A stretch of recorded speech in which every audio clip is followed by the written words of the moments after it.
Am I the asshole for going to my daughter's graduation after my son relapsed? My M51 wife, F48, and I have 2 children. Jake, M23, and Jess, F18. Although they had the same upbringing, Jake sadly surrounding himself with the wrong people during his late teenage years and made some bad life decisions. Since he was around 17, he suffered with substance abuse issues and alcohol dependency. He's been through counseling on more than one occasion, and I've lost count of the amount of times that either my wife or I have had to make personal sacrifices to go and tend to him. He's currently living in a recovery housing program, where we hoped he would see improvements. This has caused understandable issues for Jess. I've missed hockey games and choir performances because I had to go tend to Jake, as has my wife.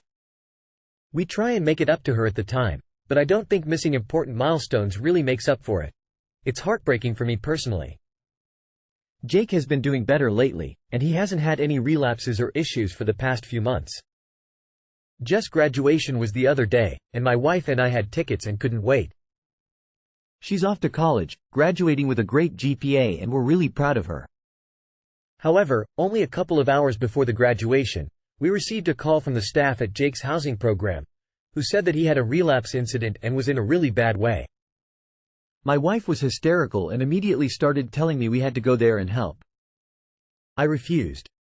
I said that we'd missed enough events in Jess' life, and I wasn't missing her graduation. Although my wife told me how sad she was to miss it, Jake's health and well-being would take priority. I wasn't changing my stance. She got increasingly agitated and said she'd go herself, called a cab, and went. I took the car and watched Jess' graduation. It was one of the proudest days of my life, but when I saw Jess at the end, I could tell she was visibly upset that her mom wasn't there. I explained, and you could tell her frustration. My wife made it to our celebratory dinner later, and she apologized, but the mood was sour. The incident with Jake was serious, but not a life-threatening emergency, and he has been admitted into treatment. My wife gave me the cold shoulder later, saying how we should have been on the same page, been there for support, and that I'd been selfish. I disagreed, saying she'd been selfish in this scenario, and she tainted Jess' moment. This went on for a while, and I ended up sleeping on the couch. I still feel I made the right decision, but I know I hurt my wife, and Jake's recovery is obviously of paramount importance as well. Am I the asshole? Not the asshole. While I am sympathetic to all 4 of you in your respective positions, I think your wife insisting you both should have gone to your son is terribly unfair to your daughter, and if neither of you had been there, she sounds like she would have been devastated. At least she and your son at least had a parent there. It could be argued your son could have waited if he was with medical staff, to be honest. Your wife is a little out of line emo. Not the asshole. Your daughter's high school graduation only happens once. There will be plenty of other opportunities to show your son support.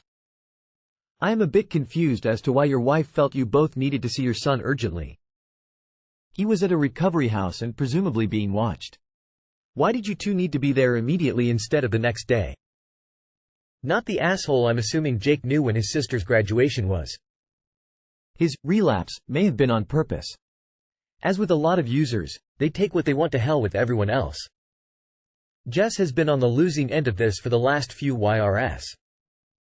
Your wife fell for your son's manipulations once again at your daughter's expense.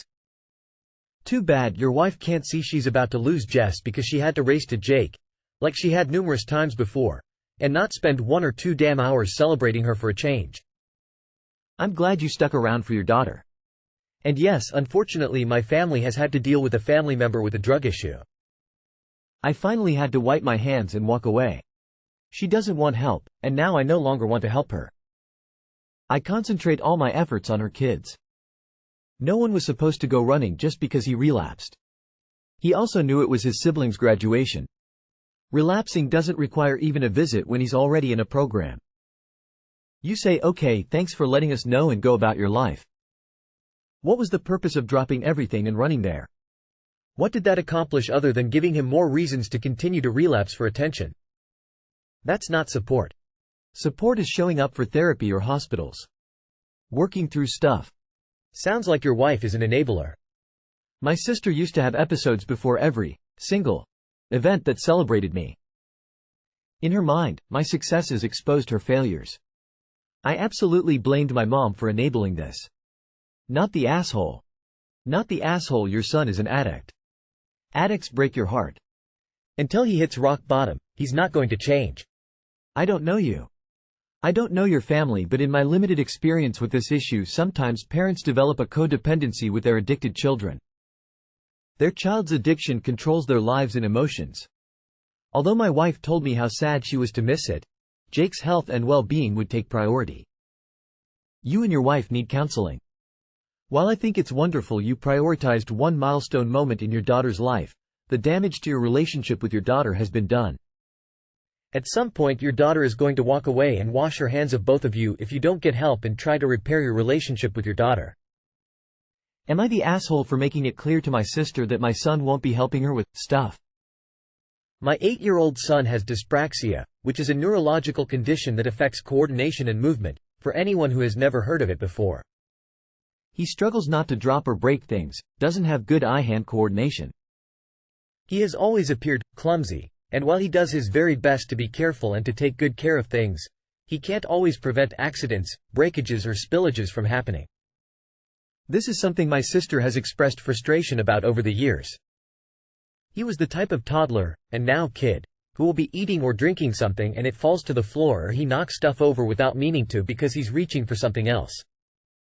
It's not his fault. He does OT to help him and has done physio in the past to boost his strength. But there is no cure, he's just getting help to go through life. My son has broken many things because of his condition. If it belonged to someone else, we have always replaced it or paid for the damages. We also started making sure he used his own stuff, our stuff, to prevent this from happening, especially toys my sister's kids have. But his condition means he can't do everything other kids his age might be able to do. Now this is a huge problem for my sister. Last weekend my son spent the day with my parents while my wife and I were attending an event. My sister went to my parents and asked for my son to help her and her kids pack up stuff for their move, and my son said he couldn't help and he was sorry. My sister told him he's a big boy now and should be helping, but my son told her he doesn't do that kind of stuff. My parents told my sister to leave. She confronted me after this and asked me what I was teaching my kid when he won't help out family. I told her we're teaching him to work within his means and to not help out someone who will berate him for his condition, which she will do. She said we're coddling and spoiling him, that he's more than old enough to learn how to be more careful, to do better and to cause less accidents and make fewer mistakes, and he needs to learn to help family. And we need to make him do stuff for family to be good parents. I told her my son will never help her with stuff because she lacks the compassion and understanding that his efforts would require. Her response was that it was an asshole thing to say that he wouldn't help specifically her and that she's still his aunt and my sister and I'm supposed to be her brother. I told her she's supposed to be my sister and my son's aunt, but she edges on bullying him over this and it does not make her a suitable person for him to try helping out. She asked me for an apology and for me to make this right. She told me I owe her that much at the very least. Am I the asshole? Not the asshole. Has your sister even tried to understand your son's condition? Because it sounds like she's just chalking it up to a clumsy kid who needs to learn how to be more careful, when that's not the issue here at all. You're a good dad for not subjecting your son to the bullying of an aunt who cannot respect and take into account his limitations, and it shows in that he felt comfortable standing up for himself. You're not the asshole. She asked me for an apology and for me to make this right. I'm sorry you lack basic understanding of my son's condition. I'm sorry you lack the empathy to understand it's not about coddling him. It is helping him manage his condition. To make this right, I am forwarding you several links to websites that will help you understand. I am also sending you a book on etiquette. Not the asshole. Even if your son didn't have a disability, it's fucking rude of her to try and press gang him into helping her pack to move. He's not a slave she can pick up and cart off for manual labor when she feels like it. AITA. Adult with dyspraxia here. Thank you for making an effort to understand your kid's abilities and limitations. Good job standing up for your kiddo. 1. Your sister doesn't think your son's disease is real and he should grow out of it. I also tell people without legs to stop being lazy and to stand up. 2. Your parents are great for understanding and for telling your sister to leave. 3. Well done on telling your sister to not be a dick. Not the same thing, but my son is autistic, so I feel you. There is no other way to say it, but my son is different. He is quiet, and doesn't like to be around a lot of people. It took me years to deal with the grief of knowing my son was not going to be who I had envisioned. I learned to accept who he is and embrace him where he is, instead of where I want him to be. All that said, a lot of family members just don't get him. At all. They think he is spoiled, or I don't push him enough. Those people can suck it. They have zero idea what my son has pushed through and accomplished in his life. Not the asshole, and thanks for being a great dad. Am I the asshole for refusing to go to therapy with my stepsister? My stepsister and I, both 15 female, used to be close. We became stepsisters at 6, and even though I never called her just my sister, I always thought of her as one of my best friends and a part of my family. The only source of conflict we ever had was my dad's family. They never took my stepsister on as their family, and when I'd go to visit them she'd get upset about it. She always felt that wasn't fair. My dad died and his family stayed in my life and loved me and made sure I had more people to love me. But her mom left her, and so did her mom's family. I know it made her jealous, and I know we fought about it before. She begged me to let her come along, but I always felt a little uncomfortable with that, so I never asked. 2 months ago my stepsister wanted us to go to this convention an hour from where we live. She never said anything and bought the tickets online without asking her dad or me. That same weekend I had plans to visit my great-grandma for her birthday and was spending the night with her and my grandparents. When she did mention the convention, it was like 3 days before, and I refused to cancel seeing my family to go with her. She told me she really wanted us to go and I could see my family anytime. I told her my great-grandma is older and I might not get to see her anytime because she's in and out of the hospital a lot. That weekend while I was gone, my stepsister found the DVD my dad made for me before he died, which was his last goodbye to me. It was my comfort item. I had it in my room in my desk because I wanted it to be safe. My stepsister broke the disc and tossed it in the trash in the mall before I got back. I went to watch it that night and it was gone. I told my mom and I was pretty hysterical, and that's when she and my stepdad figured out what happened, and I realized after. I told my stepsister I hated her. I would never let her be my family again and we would never be friends again. She started crying and apologizing, and I told her it didn't matter because she's dead to me. My mom took me for ice cream to try and calm me down and cheer me up, and my stepsister was grounded when I got back. Things have not blown over. I refuse to forgive her. I ignore her and make sure she's not allowed to touch me. I leave the room if she comes in. I ignored her at school too. She was getting more and more upset. My mom and stepdad asked me to work on forgiving her and I said never. They now want us to go to therapy together and I said no. I told them I won't go willingly, and even if they make me, I won't take part in therapy. I said they can waste money if they want, but I am not going to let her fix this. I told them I wished she was never in my life, that I really hate her and I hope she ends up miserable and never getting over the guilt of what she did because I'll never forget. My mom and stepdad got mad at me over refusing and said I needed to learn to forgive. Am I the asshole? If your account is full and accurate, not the asshole. Therapy can't fix everything, and it can't fix anything that you're not ready and willing to work on. She destroyed your goodbye from your father and you may never get past that. Not the asshole. What she did is evil, and she doesn't deserve the solace of forgiveness. I hate it when people make the victim responsible for fixing problems with the perpetrator. You have every right to feel the way you do, and going to their therapy sessions would be a waste of time and money. You may want to think about therapy in the future to help you deal with your dad's death, but only if it is what you want and with your own therapist. Not the asshole, and so sorry about the loss of your dad's message. Not the asshole. No amount of therapy can fix what she did. Destroying what is destroying the lasting memories you have to listen to his voice. So you'll never forget or forgive. And some people might say that's spiteful and you should forgive with time, but I don't actually believe that. I think sometimes it's justified and we need to do things to preserve ourselves. If you forgive, what else would she do in the future? That is pure malice and unforgivable. I don't blame you for what you've said or refusing to go. If you still remember everything he said, write it down word for word whilst you still remember. That way you've got a written record of it, at the very least. I'm sorry that it's gone. That's god-awful and I can't imagine how you're feeling right now. Not the asshole. Just because she has abandonment issues does not give her the right to break your stuff. Your parents are on the wrong side of this. You can be politely nice without caring. She broke the one thing you had left of your dad. She burned that bridge, not you. I hate it when people push the "you must forgive" line. Regardless of what people say, forgiveness is solely to make the offender feel better, and you do not need to forgive to move on and have a good life. You can even live in the same house peacefully without forgiving her. Actions have consequences. Not the asshole. Am I the asshole for screaming at my girlfriend for leaving door open and letting all our animals out?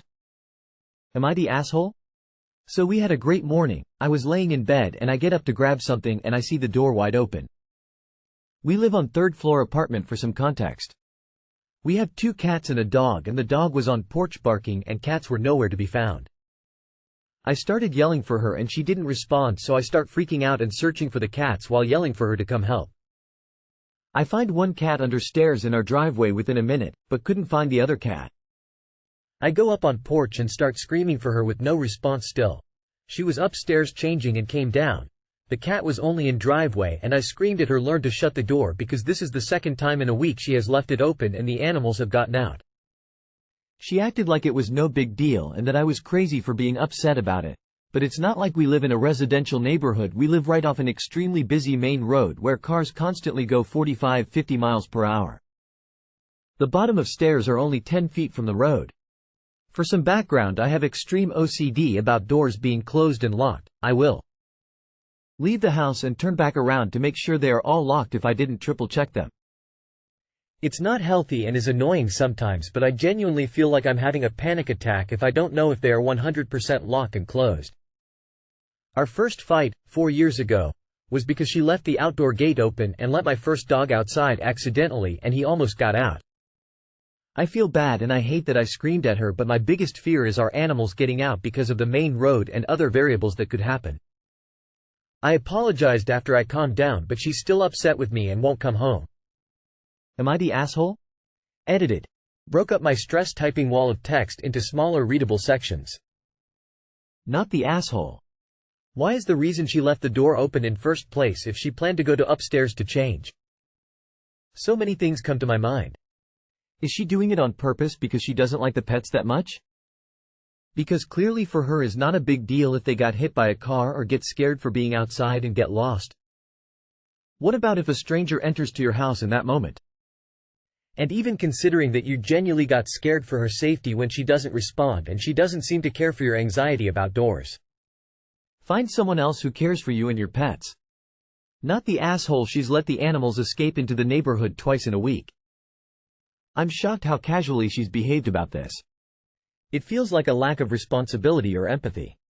Based on the fact that you were frantically screaming for help, you are not an A. Twice in a week is not an accident. Why does she want to get rid of the animals? Not the asshole. Keep the pets, ditch the girl. She doesn't care enough to take common sense precautions to keep them safe. Not someone any pet lover should be with. Not the asshole. I also freak out when people put my pets in danger. They have literally been my reason for living during some of the darkest times in my life. Also, leaving the door open allows pests and strangers inside your home. That's so dangerous. Not the asshole. Who the hell leaves an outside door open? Especially with animals in the house.